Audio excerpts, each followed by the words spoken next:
I don't know about the rest of you, but I'm sick and tired of having spent most of my voting life voting for lesser of two evils, being afraid to vote for alternative party candidates because I'm afraid of giving my vote inadvertently to the person I dislike the most. So instant runoff voting is a solution to that problem. In a little while, after Larry speaks, we're going to collect the ballots, and Craig will tally the ballots so you can see how it works. But first, we need to hear from Larry Kestenbaum. He's the Washtenaw County Clerk, and he helped us develop a proposal for the Ann Arbor City, the City of Ann Arbor, which we are submitting to City Council right now in hopes that they will put it on the ballot in November. And you may be aware the Fair Vote Coalition came up with a proposal to put instant runoff voting on the ballot for Ann Arbor city elections. I've been assisting the group in coming up with a proposal, somewhat of an alternative proposal, which I think would be more workable in the short run. I think that for advocates of IRV, for those of us who want to see it used more widely, that the more places that adopt it in one place or another, we're talking about Burlington, talking about Ferndale, Michigan, pick up Ann Arbor, maybe some other places, the more likely it is that the voting systems will accommodate Larry, well, I collect ballots, or else to help me.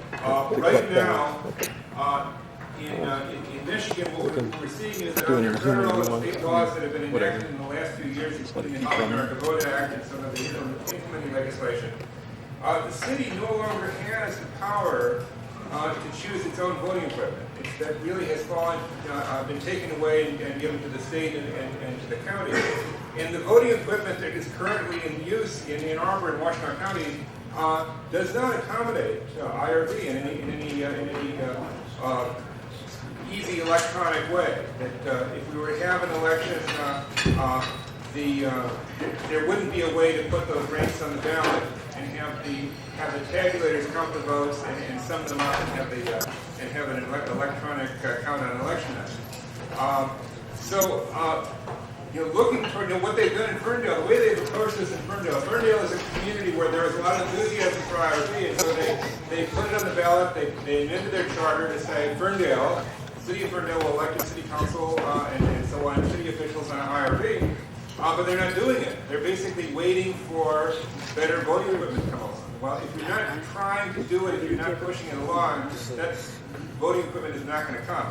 So instead of the Ferndale approach, what I was arguing is we should do something that would actually put IRV on the table, would actually put it into effect. And my proposal, again, being someone who has worked on elections for a long time. As county clerk, I'm the chief election official for the county, but I've also been involved in election law. I've been an attorney in recounts. I've been director of voter registration drives. I've been an election worker myself. I've been a poll challenger. I've done all those different things. And I've been studying elections both here and abroad in all kinds of things, both historically and currently, in all kinds of places, and thinking about ways to do this. But what I think that we could do here is if we had we can get an IRV,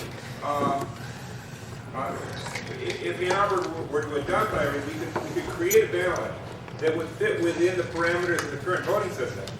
But all that we could rely on it to do would be to count the first choice votes. So that if there was an IRV election and none of the first choice candidates got over 50% to win, then what we need to do is to conduct a hand count to establish who the winner is based on IRVs, which is, in an odd-year election, that's not such a big deal. It would take maybe a couple hours, something like that. Not a tremendous amount of time. It's not a huge job. In an even-year election, it would be a huge job. In a presidential election, when you might have 30 or 40, 50,000 people voting in Ann Arbor, that would be a gigantic job. And so, with an eye to creating a situation where IRV can be seen by the world, be workable, and be successful, what I'm proposing is that the Ann Arbor City Council elections in the odd years, when there's a lower turnout anyway, that those be conducted using IRV. That the even year, Ann Arbor has annual city elections, and so you have in the even year, it's the same time as president, governor, and Congress.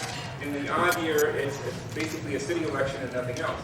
So you have 5 wards in Ann Arbor. Each one of them has 2 council members. In each ward, you have 1 person elected in an even year and 1 person elected in an odd year. At one time, those would sometimes lead to pretty different results. There were wards that were Republican in odd years and Democratic in even years for a period of time. But the biggest reason from a local, parochial, Ann Arbor standpoint is that by using the current system of partisan nomination in an August primary and then election in November, in the odd year, that means there's a special, nothing but city council primary election in the middle of summer when certainly most of the students are not around, when a lot of people are out of town, with an extremely low turnout, even compared to a November of odd years, even compared to school board. And that's when the decisions are being made. That's the critical election now. Now that we have an all-Democratic city council, that's when the critical decisions are being made about who's going to be in the city council, what the future direction of the city is going to be. And it costs the city upwards of $50,000 to hold that election. As Craig was saying, here's an opportunity for IRV to save the city money. We could get rid of the August primary election in odd years and elect the city council. Basically have the entire decision-making election in odd years in November when people are voting, when there's a significant number of people voting, and there's an opportunity to campaign to the whole community, including students, including renters and tenants and so forth. So I've written a proposal to the put back, basically modify the proposal that Fair Vote Coalition is already circulating. And we're advocating it for the council to put it on the ballot. And there are a number of arguments on this. I think the most important one, as far as I personally am concerned, is to take the decision making away from a light turnout election in the middle of summer and move it to November to allow a lot broader participation. There's also certainly you've seen in the Ann Arbor News and other places there are complaints for the council is now all Democrats. And this is a problem. There's not diversity on the council of points of view or something like that. Although I think there still is to a degree. But and again, I'm a Democrat. I'm not particularly bothered by the fact that Democrats are offended in my hometown. But we should consider, in terms of structuring a city council, in terms of what that election does, how you work your democracy. There's 2 extremes of having a city council. There's the extreme of where you have a small council, usually elected for long terms, and everyone all looks alike. Even if the community is diverse, the people on the council are right in the demographic middle of the community, and all tend to be very collegial and agree with each other very much. And any advocacy for from different points of view outside the council has to come from outside the council. That's one extreme. The other extreme would be a very diverse council with a lot of different points of view at the table, and typically a larger council with shorter terms and elected from districts as opposed to at large. And that's obviously the goal of designing. Ann Arbor's council is designed with 5 wards. It's relatively unusual in Michigan cities now to have a council that's partisan, it's elected to short terms, it has 5 wards, and so forth. And the goal was to have a diverse council, and the argument is we don't have as diverse a council as we could. But we can build on the difference between the odd year and even year elections by trying a different voting method for the odd year. I think that would be a totally reasonable thing to do.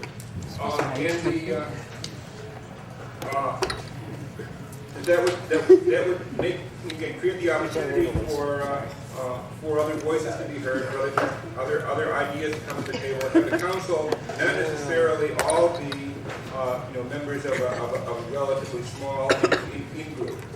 So